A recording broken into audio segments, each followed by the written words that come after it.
네, 안녕하세요. 댕규왕자입니다. 오늘은 주식 투자 어떤 마음가짐으로 할 것인가 제 11부 강의를 한번 시작해 보도록 하겠습니다.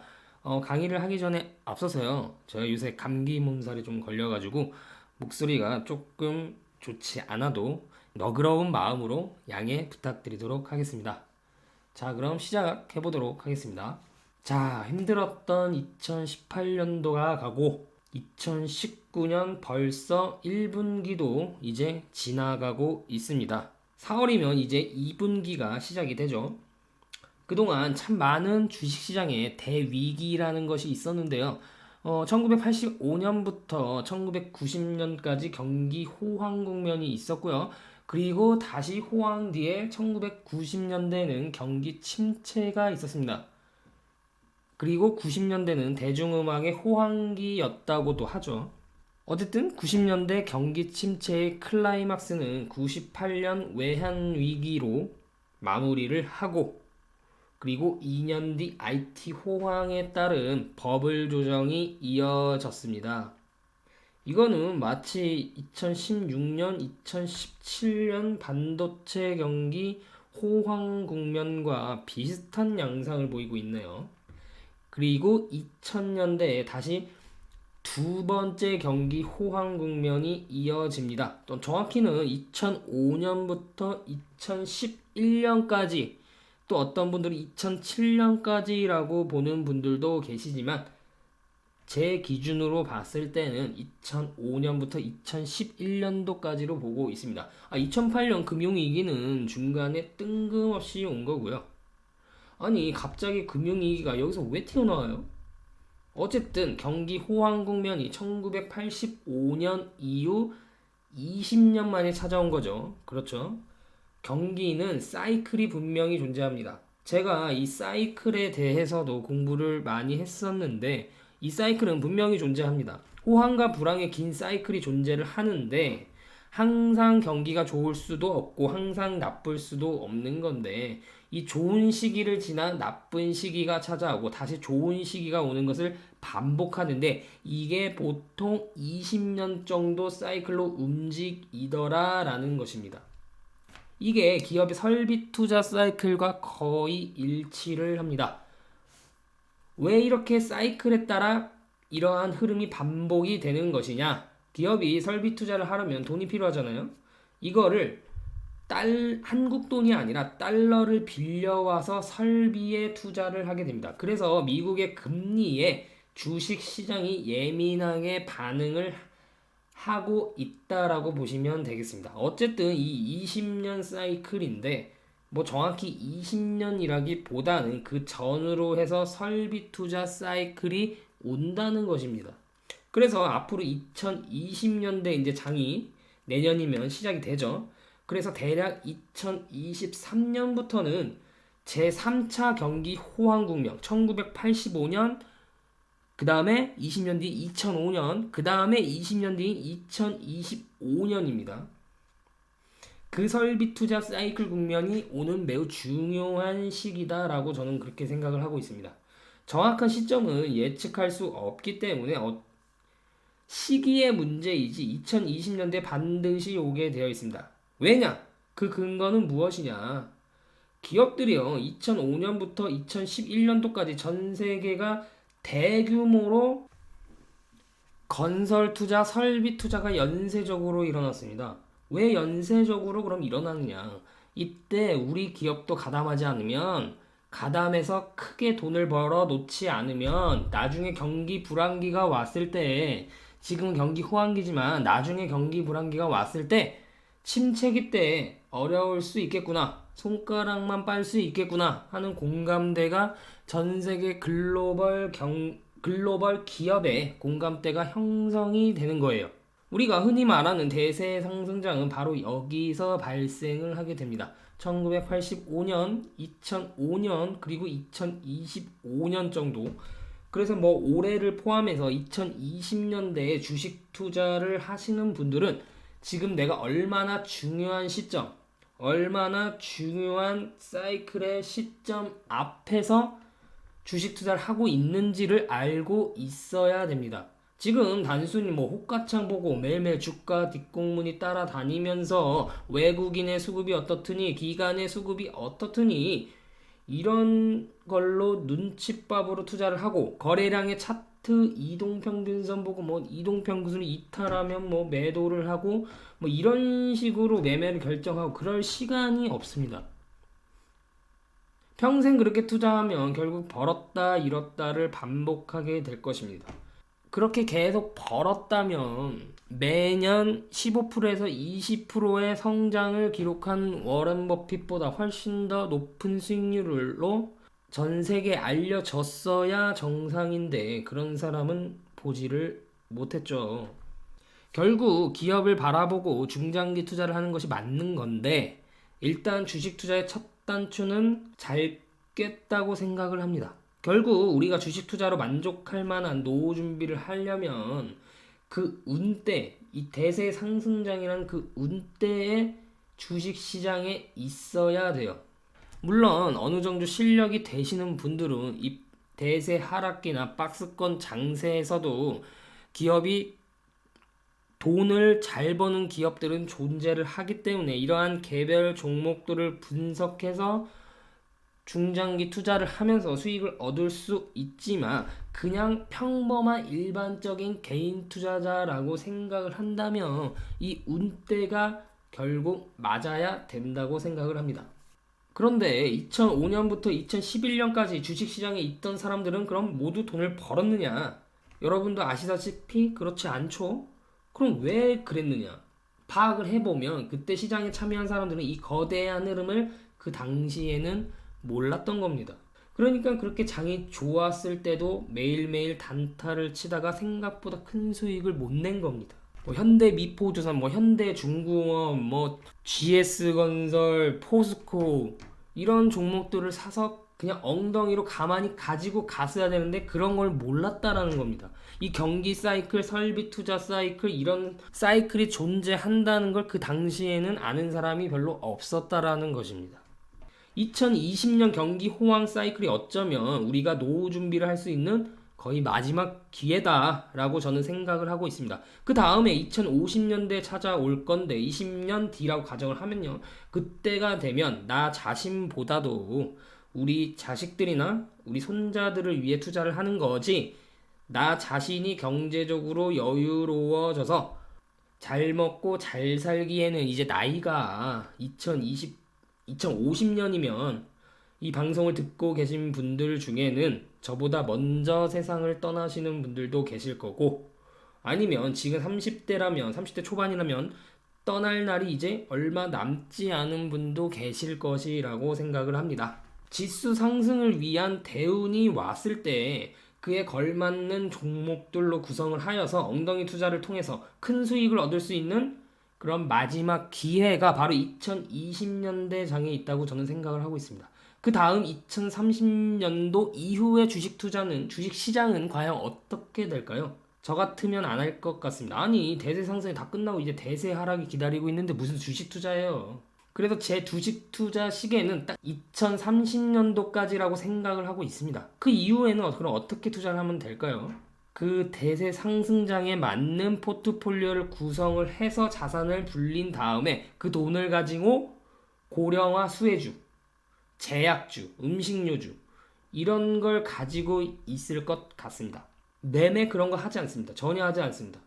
그 이후로 주가가 올랐다 떨어졌다 전혀 관심도 없을 것 같습니다. 그냥 보유하면서 계속 배당받고 사는 거예요. 그 전에 시세 차익으로 벌어 놓은 걸로요.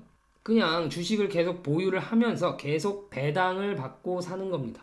그때가 되면 2030년도 이후가 되면 기업들도 배당을 엄청나게 많이 늘릴 것이라고 저는 생각을 하고 있습니다. 이러한 흐름 자체는 아예 머릿속에 그냥 입력을 시켜놓고 있어야 됩니다.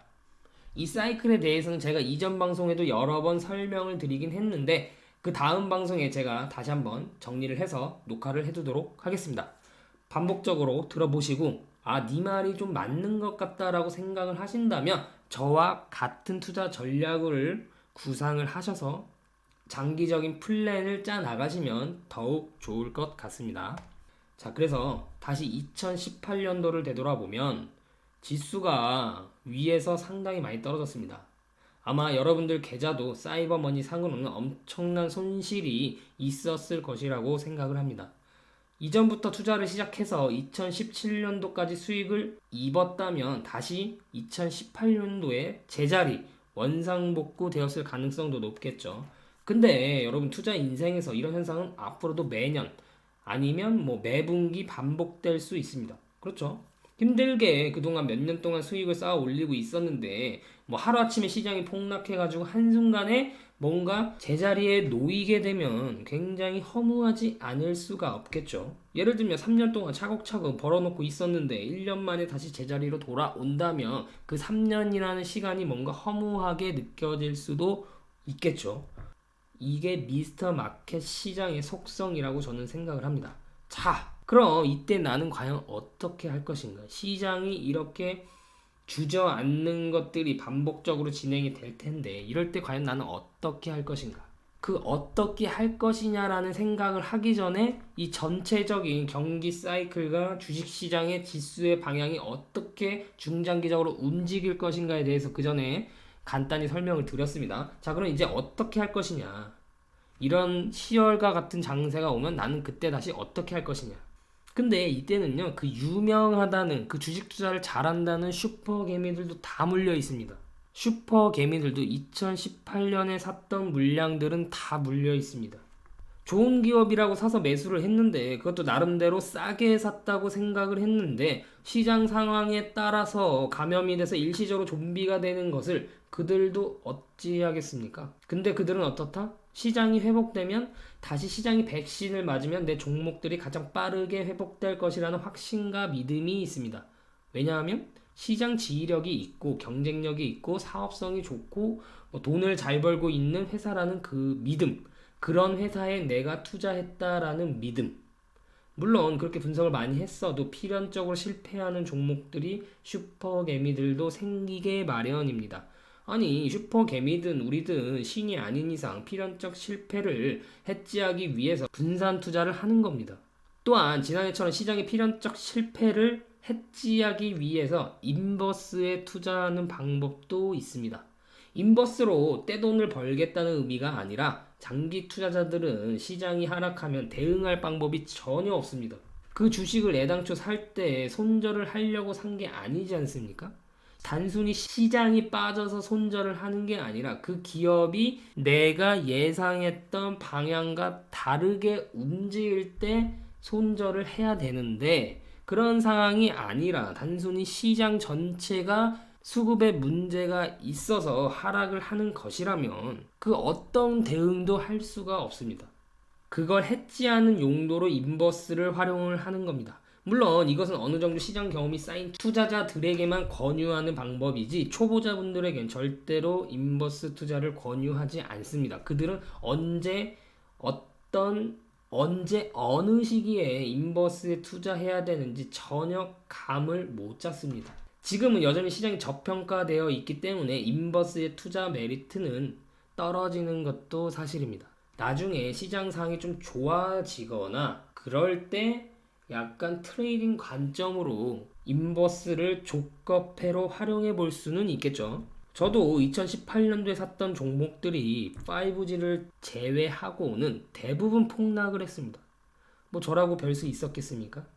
근데 이 상황은 뭐 어쩔 수 없지 않습니까? 근데 저는 안 팝니다. 왜냐? 처음에 주식을 살 때 비중을 내가 특정 종목의 주식이 휴지 조각이 되어도 내 삶이 무너지지 않을 정도의 비중으로 여러 종목에 분산 투자를 합니다. 그래서 10월 이후 어라? 이 종목은 아무런 죄가 없는데? 라는 생각으로 지수가 떨어지면서 같이 주가가 떨어져도 불안해하지 않을 종목들 중심으로 추가 매수를 잘 하여서 지금은 다행히도 많이 회복을 한 상태입니다. 현금은 매년 찾아오는 악재 이벤트 때 쓰기 위해서 일정 부분 계속 들고 있어야 됩니다. 그 현금을 쓰면 그 이후엔 추가 매수보단 현금이라는 종목을 다시 채워 넣어 주셔야 됩니다. 자, 그래서 이렇게 되어야 됩니다. 내가 핵심적으로 투자한 기업은 전혀 문제가 없다. 오히려 지수에 감염되어 주가만 떨어졌을 뿐이다. 그리고 나는 반등할 종목을 가지고 있다. 또한 나는 내가 충분히 감당할 수 있는 비중으로 포트폴리오를 구성하였다. 이렇게 되어야 됩니다. 근데 대부분 본인이 투자한 기업에 대한 확신이 없다 보니까 주가가 매일매일 움직이다 보니 불안하고 폭락하면 더 떨어질까봐 무서워서 손절을 하게 되죠. 그럼 왜 무섭냐? 잘 모르니까 무서운 거예요.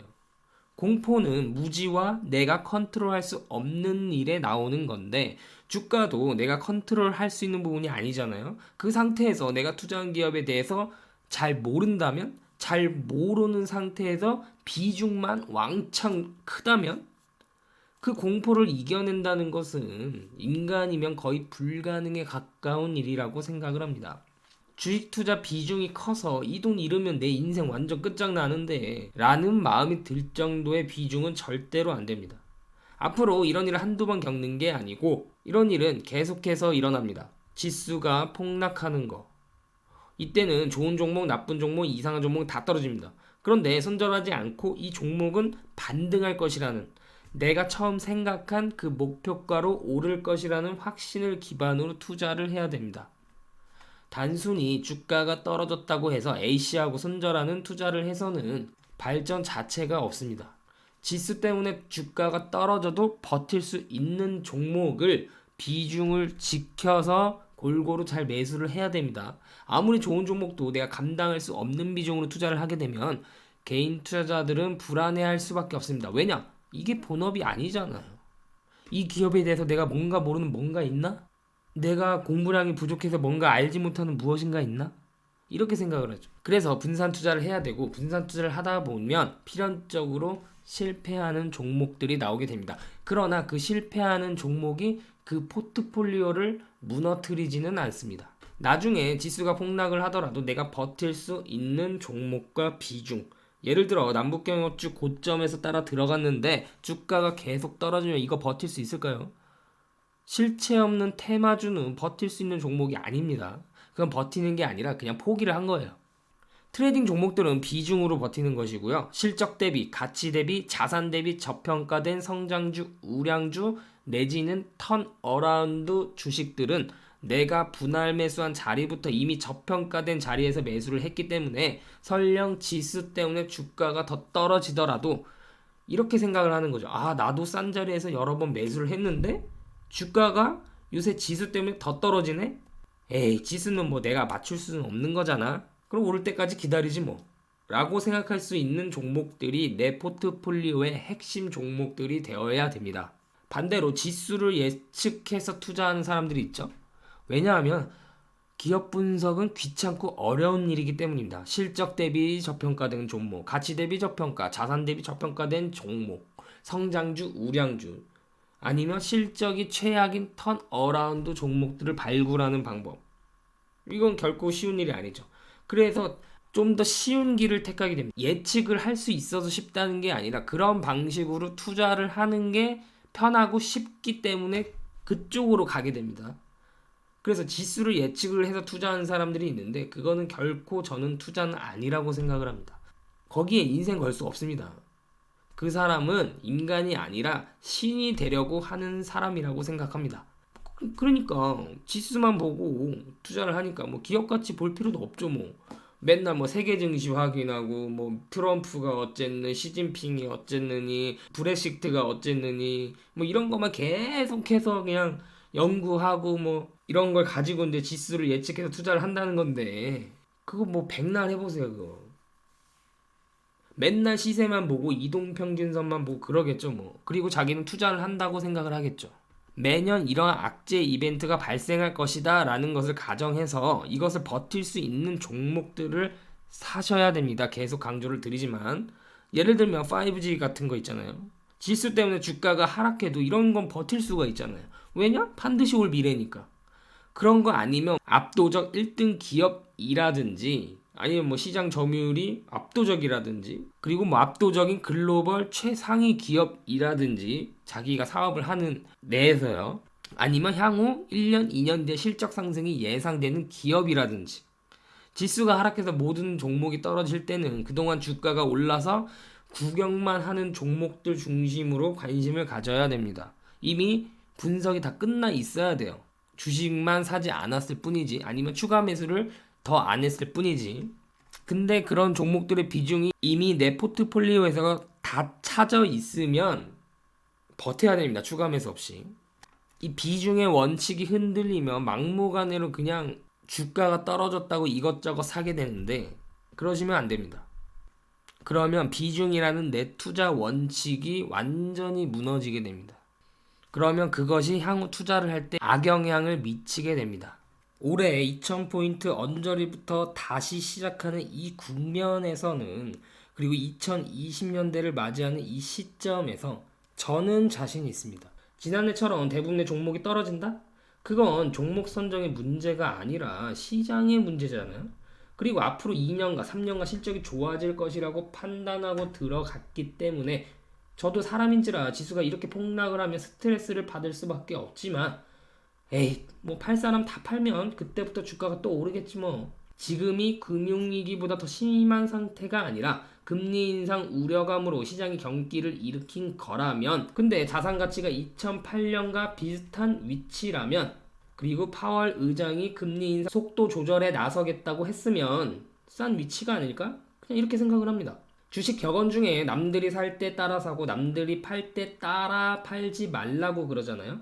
2018년 10월은 남들이 죄다 주식을 종이 조각처럼 생각하고 내다 던지는 시기였어요. 언론이 그렇게 조장한 측면도 물론 있고요. 표면적으로 주가는 떨어지더라도 10월처럼 지수가 폭락할 때는 좋은 기업이든 나쁜 기업이든 이상한 기업이든 가릴 것 없이 거의 모든 종목들이 시장에 감염이 되어서 좀비가 되어 기업의 가치 문제가 아니라 수급으로 떨어지는 거잖아요. 주식 투자하면서 공포가 뭔지 아세요? 떨어진 건 이미 떨어진 거고 지금보다 주가가 더 떨어질 것 같은 그 공포, 그러니까 손절하는 거잖아요. 그죠? 그걸 버티게 하는 것은 제가 생각할 때 크게는 세 가지라고 생각을 합니다. 첫째, 한국 시장의 가치를 스스로 평가를 해보는 겁니다. 한국 시장에 대한 가치와 자기 스스로 이 한국 시장에 대한 믿음이 있는 건지, 앞으로 경제가 조금 더 성장을 하고 향후 글로벌 대세 상승장이 왔을 때 한국 시장도 같이 낄 수 있는 시장, 뭐 이런 걸 스스로 평가를 해보는 겁니다. 기업이 장사를 열심히 해서 벌어들이는 그 영업 가치, 돈은 못 벌어도 자산이 얼마나 있는지, 쉽게 말하면 특정한 직업이 없는, 예를 들어 부모님이 부자인 뭐 건물주 자식들을 생각하면 됩니다. 자기가 돈을 버는 능력은 하나도 없습니다. 근데 그 건물이랑 그 건물에서 파생되는 임대료가 있어요. 그게 바로 자산 가치죠. 과거에 금융위기 때 자산 가치가 얼마까지 떨어지고 바닥이 어떻게 어느 저점까지 만들어졌는지, 유럽위기 때 자산 가치가 얼마까지 떨어지고 바닥은 또 어느 지점에서 만들어졌는지, 대부분 PBR이 0.8배 수준에서 대바닥을 형성을 했거든요. 작년 10월에 우리나라 코스피 지수 자산 가치가 최저점은 0.78배 수준까지 떨어졌습니다. 그러면서 올 초 세계에서 가장 싼 시장 중에 하나가 중국, 한국이 되었어요. 그래서 블로그에서도 올 초에 어려운 국면이지만 희망은 있다. 그리고 2018년 10월 이후 다시 시작하는 자리다. 이제 다시 시작이다라는 메시지를 던졌었습니다. 왜 가장 싼 시장 중에 하나가 중국, 한국이 되었느냐? 쉽게 말해서 1억짜리 부동산이 뭐 7,800만 원, 7,500만 원 수준까지 저평가받고 있었다고 이해하면 쉽겠죠. 그리고 그동안 수많은 위기가 있었는데 한국 시장은 PBR 0.8배 내에서는 항상 하방 지지력을 확인을 했었습니다. 그리고 이번 2018년 10월에도 0.8배 수준에서 하방 지지력을 또다시 한번 확인을 해주었습니다. 그 다음엔 이번 미국 금리 인상 속도에 따른 10월 급락, 이 과연 금융위기 수준만큼 그렇게 대단한 것이었는가를 판단을 해보는 겁니다. 그건 아니잖아요. 그죠? 대한민국 증시에 상장된 기업들에 투자하는 사람으로서, 개인 투자자로서 한국 기업들이 영업가치는 인정받지 못한 채 오로지 자산가치로만 평가받고 있다는 것은 상당히 자존심을 구기는 일이었습니다. 그게 2000포인트 언저리였어요.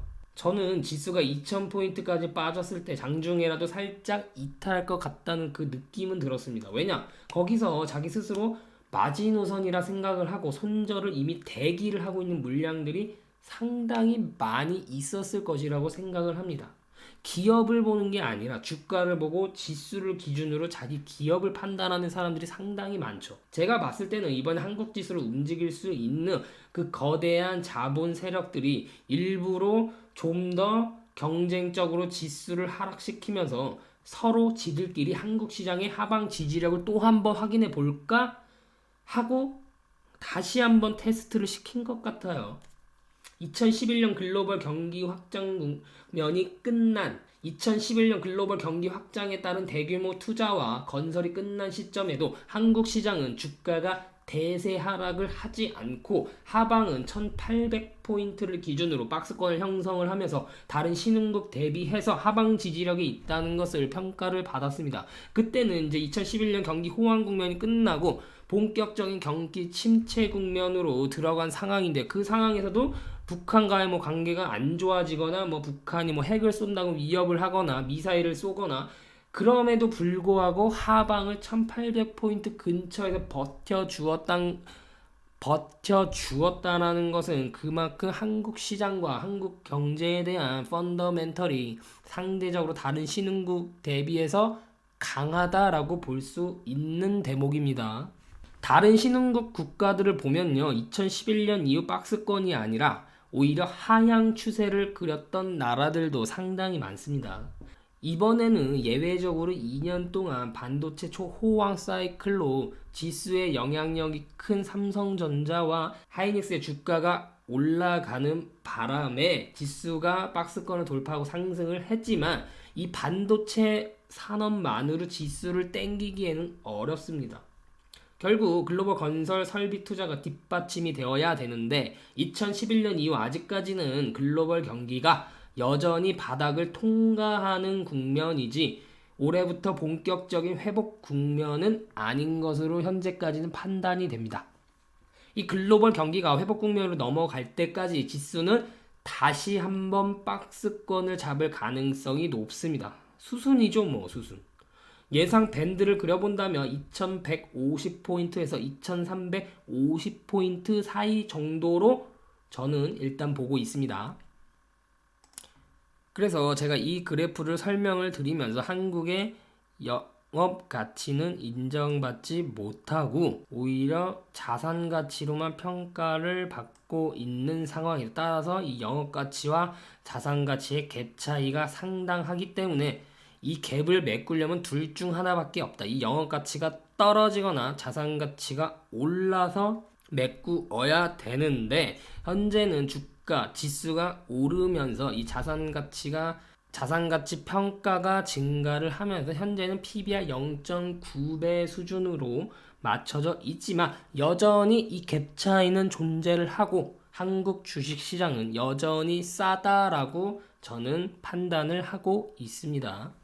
네, 두 번째부터는 또 다음 시간 12부에서 강의를 해보도록 하겠습니다. 항상 댕기왕자 TV 방송을 시청해주시는 구독자 여러분들께 감사의 인사를 전합니다. 그럼 이번 주도 즐겁고 행복한 일들 가득하시길 바랍니다. 감사합니다.